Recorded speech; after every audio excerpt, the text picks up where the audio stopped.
오늘이 성금요일 새벽입니다. 예수님이 그 당시에 경험했던 시간표에 의하면 해가 뜨면 빌라도 법정으로 옮겨지죠. 빌라도 법정에서 신문당하고 이어서 선고받고 처형에 들어가게 됩니다. 아마 아침 한 9시부터 처형된 것으로 파악이 되고요. 오후 3시쯤 십자가에서 운명하신 것으로 성경은 기록을 하고 있습니다. 저녁이 되면 6월절이 시작이 되었죠. 6월절은 큰 잔치였기 때문에 6월절 전에 모든 집행을 마치려고 로마의 법을 어겨가면서 서둘러서 이 모든 과정을 진행했다, 이렇게 볼 수 있겠습니다. 예수님이 이제 처형 당하는 그 장면, 요한복음을 보게 되면 예수님이 골고다로 끌려가셨다 되어 있습니다. 17절 오늘 본문 이제 눈으로 따라와 주시면서 잘 살펴보십시다. 예수가 처형당하는 자에게 넘겨진 거죠. 그래서 그들은 예수님을 데리고 십자가를 지게 하고 해골 괄호 열고 설명을 해줍니다. 번역을 해주죠. 히브리 말로 뭐라고요? 골고다. 그런데 사실은 이게 히브리 말이 아니라고 그럽니다. 히브리 말이 아니고 아람어라 그럽니다. 아람어라는 언어는 당시의 유대인들이 일상생활에 사용하고 있던 언어였습니다. 히브리어는 기록할 때는 공식적인 언어인 히브리어를 썼지만 일상 대화를 할 때는 아람어를 주로 썼다, 그렇게 되어 있죠. 성경에도 이 아람어들이 나옵니다. 엘리 엘리 라마 사박다니, 이런 달리다꿈, 이런 말들이 아람어, 당시에 일상생활 가운데 쓰던 말로 표현이 된 것이죠. 히브리어로는 골고다가 아니라 골골레트, 또 갈보리라고도 알려져 있죠. 이것은 라틴어에서 유래한 장소를 말합니다. 장소의 뜻은 해골, 버려진 땅. 예수님이 비참한 저주받은 죽음을 당하실 곳이다, 이렇게 예견되어 있다고 보면 좋겠습니다. 근데 요한복음이 특별히 예수님의 이런 처형 장면에서 강조하고 있는 것은 예수님이 달리셨던 십자가 위에 뭐가 하나 걸려 있었습니다. 무엇일까요? 패가 걸려 있었습니다. 요한은 이 패에 대해서 꽤 많은 이 관심을 주고 있습니다. 오늘 말씀은 이 패의 의미가 무엇이고 이 패의 효과가 무엇인가 하는 것을 살펴보는 것입니다. 이 패는 좀 독특했습니다. 우선 크기가 좀 보통보다 컸고요. 모양새도 특이했을 수밖에 없죠. 언어가 3가지 언어로 거기에 이제 박혀 있다, 글자가 쓰여져 있다. 그러니까 당연히 그 모습도 특별했던 것입니다. 무엇보다도 예수님의 십자가는 사람들이 많이 지나가는 길가에 세워졌습니다. 그래서 사람들이 눈으로 그 패의 내용을 읽을 수 있었다. 이것이 요한복음이 가르쳐주고 있고 증언하는 바이죠. 한번 같이 봤으면 좋겠습니다. 오늘 본문 보시면 20절입니다. 같이 한번 20절 읽으십시다. 예수께서 못 박히신 곳이 성에서 가까운 고로 많은 유대인이 이 패를 읽는데 히브리와 로마와 헬라 말로 기록되었더라. 특이한 패였습니다. 다른 사람들의 시선을 강탈하기에 충분할 정도로 그 당시에 십자가형 속에서는 보기에 드문 그런 모습의 패가 달려 있었습니다. 이 패의 의도는 예수님이 죄인으로 죽었다 하는 죄목을 달아 넣은, 그래서 예수님의 죄목을 모든 사람에게 공개하여서 다시는 이런 짓 하지 말아라 라는 일종의 본보기로 삼으려 했던 패인데, 이 패에게 역설이 일어나는 겁니다. 이 패를 통해서 예수님이 진짜 누구셨는지를 많은 사람들에게 선포하는 효과가 일어난 것이죠.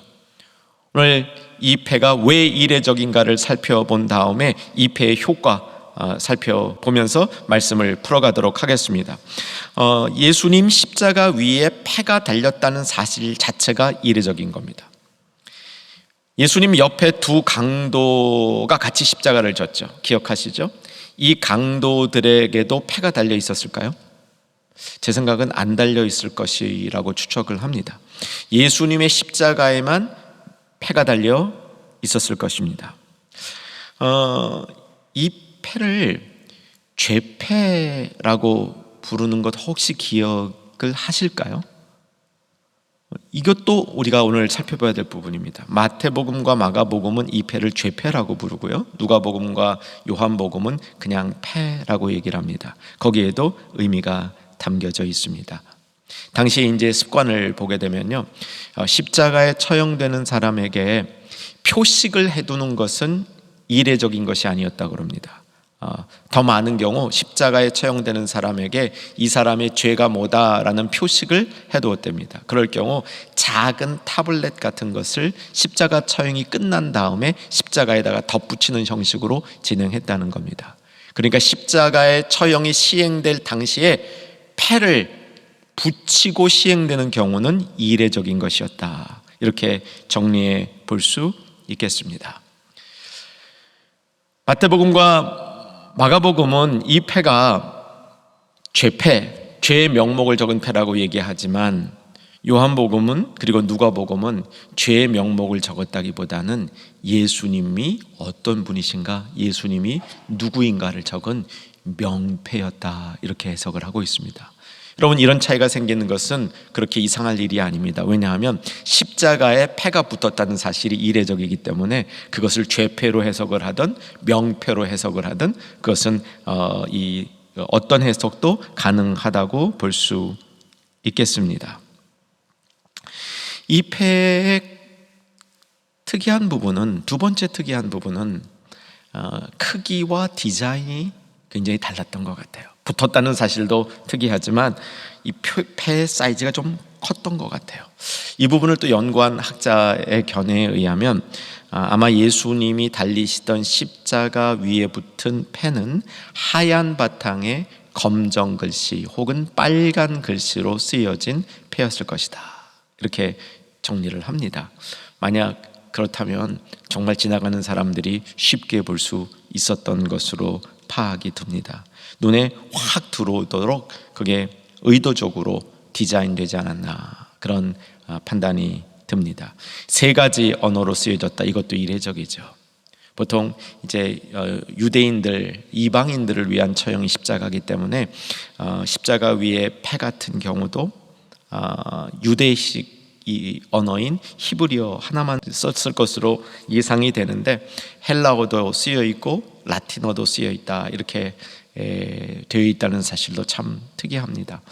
특별히 헬라어 같은 경우는 이때가 6월절이었기 때문에 세상 여러 지역에 살고 있는 흩어져 있던 유대인들이 다 예루살렘으로 모였겠죠.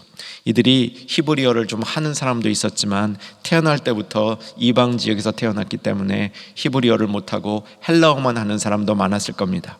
그들에게 헬라어로 이게 쓰여졌다는 것은 분명히 읽을 수 있었다. 라틴어는 당시에 공식 언어였습니다. 그렇기 때문에 라틴어로 쓰여졌다, 이것은 공식적인 국지적으로 유대인 몇 명에서 시행하는 처벌이 아니라 로마 정부가 시행하는 처벌이다, 이런 의미를 주었을 것입니다.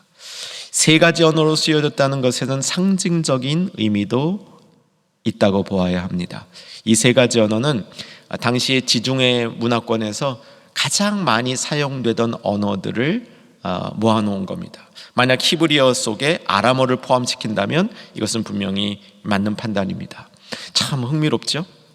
빌라도가 세 가지 언어로 예수님 명패 혹은 죄패를 달라고 그랬는데 이게 상징적인 의미를 주는 거예요. 예수님이 세계적인 인물이다, 우주적인 인물이다, 예수님의 통치가 온 세상에 펼쳐 있다, 이런 의미를 추가적으로 준다라고 해석할 수 있는 것이죠. 네 번째 이례적인 점은 빌라도가 직접 써줬다는 겁니다. 이 부분이 가장 이례적이라고 볼 수 있겠습니다. 다시 한번 우리 오늘 본문으로 오면 19절입니다. 19절을 보십시다. 19절 같이 한번 읽겠습니다. 빌라도가 패를 써서 십자가 위에 붙이니 나사렛 예수 유대인의 왕이라 기록되었더라. 자, 지난 몇 번의 이 새벽 말씀을 한번 우리가 기억을 더듬어 보십시다. 빌라도의 법정에 갔습니다. 이 재판의 이슈가 무엇이었습니까? 예수가 진짜 유대인의 왕이냐 아니냐. 다른 고소하는 자들은 예수가 유대인의 왕이 아닌데 유대인의 왕이라고 자칭 주장을 하고 있는데, 이게 우리 종교적으로도 큰 어려움이며 로마 사회에도 위협이 되지 않느냐. 아니, 유대인의 왕이면 로마 황제지 어떻게 유대인의 왕이 따로 있을 수 있느냐라고 부추긴 거죠.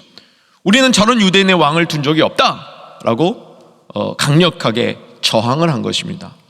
그래서 빌라도는 예수님을 신문할 때 성경에서 보았듯이 네가 진짜 유대인의 왕이냐 이러고 나가는 거죠. 그러면서 빌라도와 예수님 사이에 대화가 진행이 될수록 빌라도가 예수님의 이 권위와 인품에 감화를 받는 겁니다.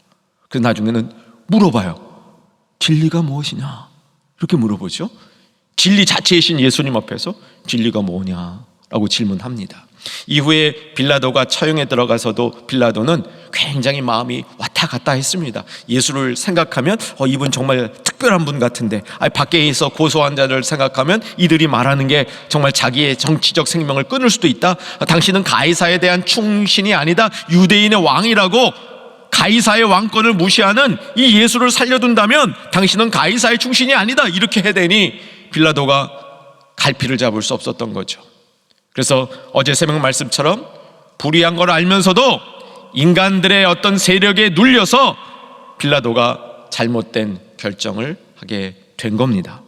그런데 그 결정을 하고도 빌라도의 마음 가운데는 이 한편의 마음 속에 예수님에 대한 그 묘한 그 예수님을 인정하는 마음이 있었던 것 같습니다. 그래서 19절에 빌라도가 패를 써서, 빌라도가 패를 썼다는 겁니다. 직접 글씨를 썼다는 얘기는 아니겠죠. 이건 글씨를, 손글씨를 빌라도가 자기 필체로 썼다 이렇게 보기보다는 빌라도가 명령하여서, 빌라도가 명령할 때 패를 이렇게 만들라라고 명령을 한 거로 보입니다.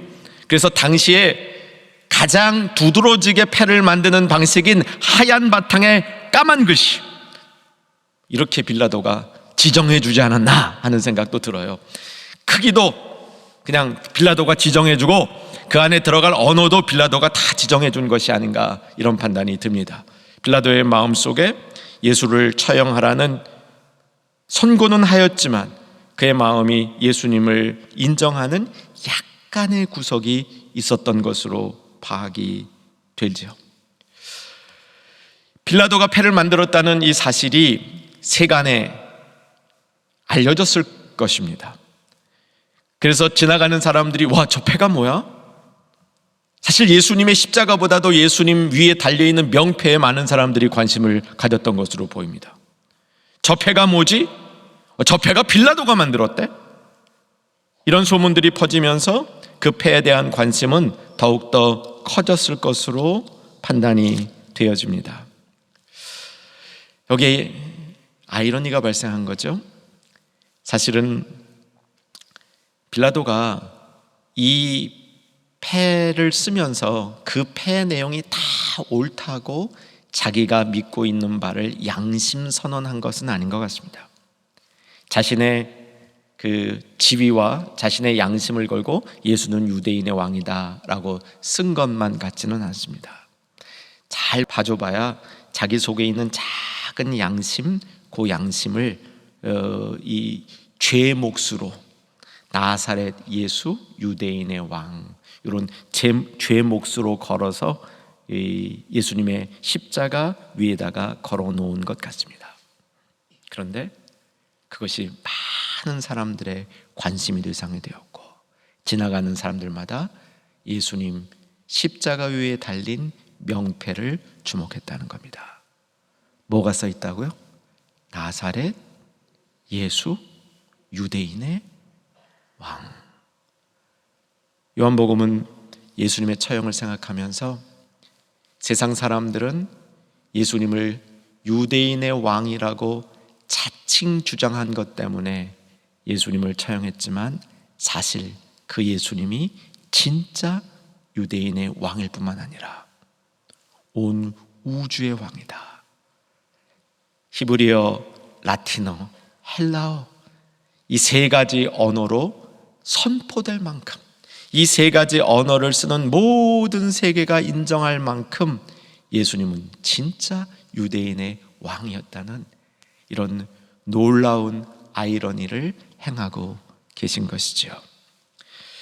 오늘 말씀을 보게 되면 21절, 유대인의 대제사장들이 빌라도에게 와서 이르되 유대인의 왕이라 쓰지 말고 자칭 유대인의 왕이라 쓰라 하니. 22절 같이 읽겠습니다.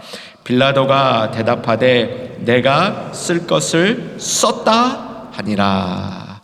이 명패의 효과는 빌라도가 쓸 것을 썼다라는 이 표현 가운데 나타납니다. 여러분, 몇 주 전에 안드레 설교를 들으시면서 안드레가 베드로를 찾아가서 베드로에게 증언했던 말 기억나십니까? 아르키메데스 하고도 연결해 보았습니다. 기억나시는 분? 휴레카멘, 내가 찾았다, 내가 메시아를 찾았다. 무슨 뜻이냐면 내가 메시아를 찾은 것은 확정된 것이다. 메시아를 찾았다는 이 사실은 변화되지 않는다 라는 뜻이죠. 메시아는 틀림없는 분이다, 이것을 선포하는 것이죠. 그런 어법이라고 말씀드렸습니다. 여기에 빌라도가 내가 써야 할 것을 썼다, 이 말은 무슨 뜻이냐면 이 쓴 것은 바뀌지 않는다, 이런 얘기입니다. 내가 한 일은 되돌릴 수 없는 일이다, 이 일은 확정되었다라는 뜻이죠. 이것을 통해서 영적인 세계에서 선포되는 특별한 선포가 있는 거죠. 빌라도는 아마 다 이해하지 못하고 했을 겁니다. 어쩌면 빌라도는 자기 고집 혹은 자기의 작은 양심, 그것을 담아서 표현한 것인데 놀랍게도 이것은 진리의 무게 있는 선포가 된 것이죠. 이 사실은 변하지 않는다. 예수님이 유대인의 왕, 아니 우주의 왕이라는 사실은 변하지 않는다, 이렇게 선포되고 있는 것이죠.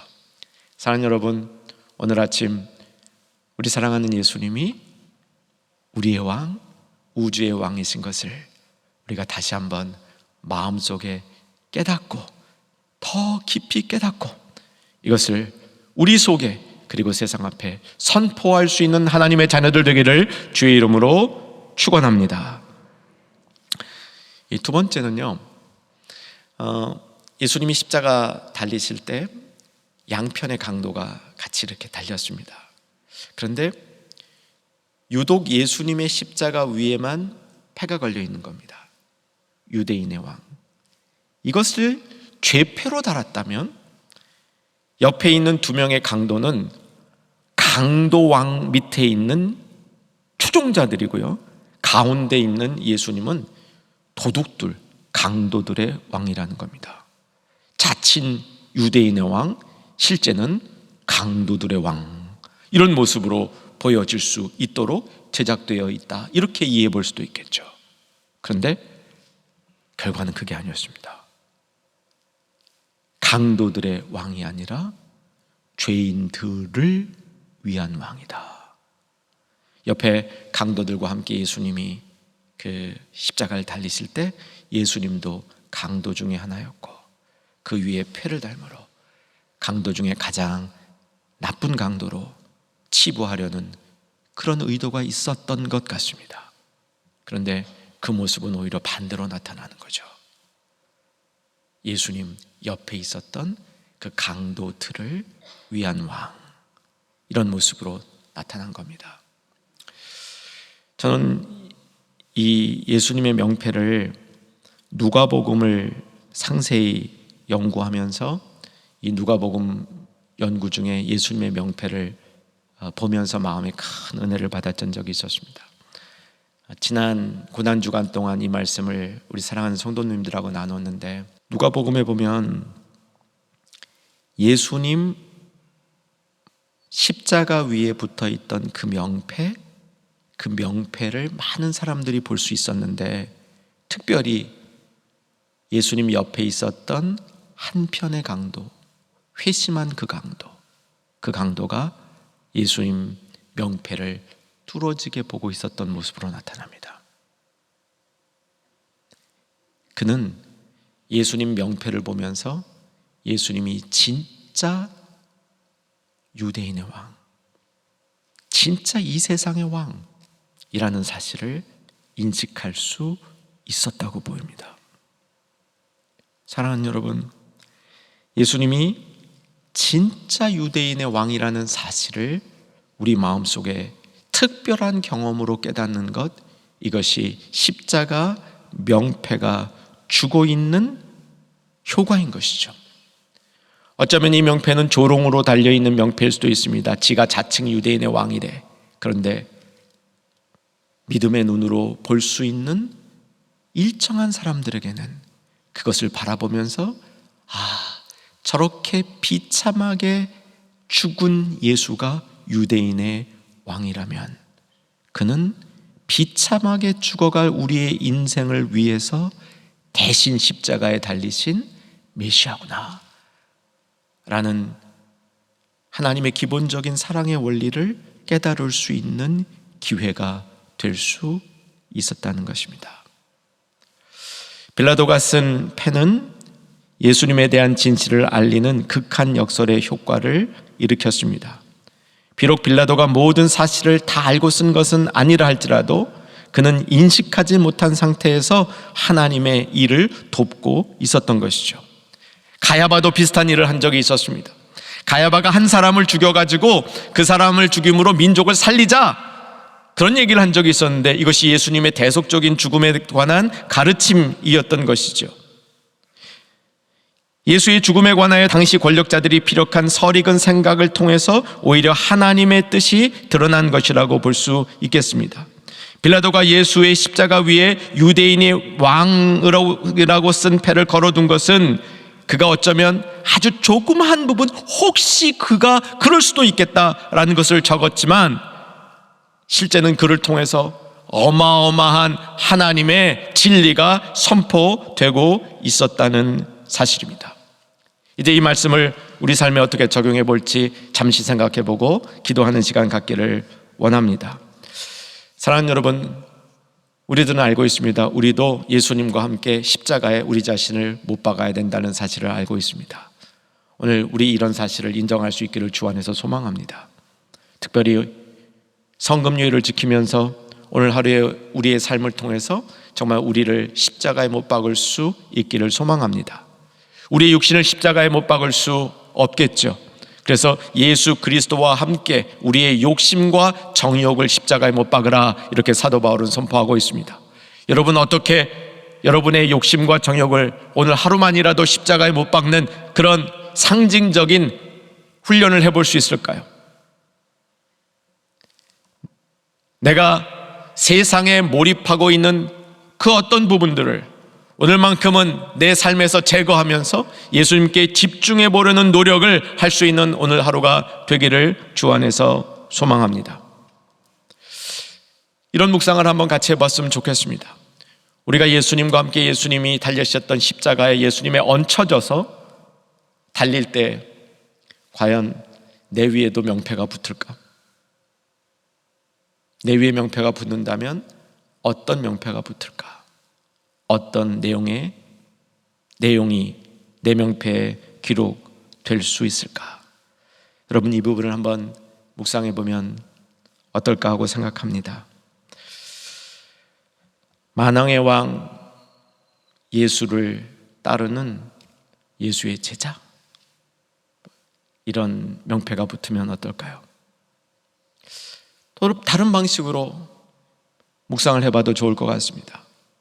내가 예수님을 드러내는 명패가 된다면, 나를 통해서 예수님이 드러나는 명패가 된다면, 그러기를 원한다면 나는 어떤 일에 힘써야 할까? 아마도 예수님께서 제자들의 발을 씻겨주셨던, 그래서 발이 씻겨졌던 그 모습으로 예수님이 나를 씻어주신,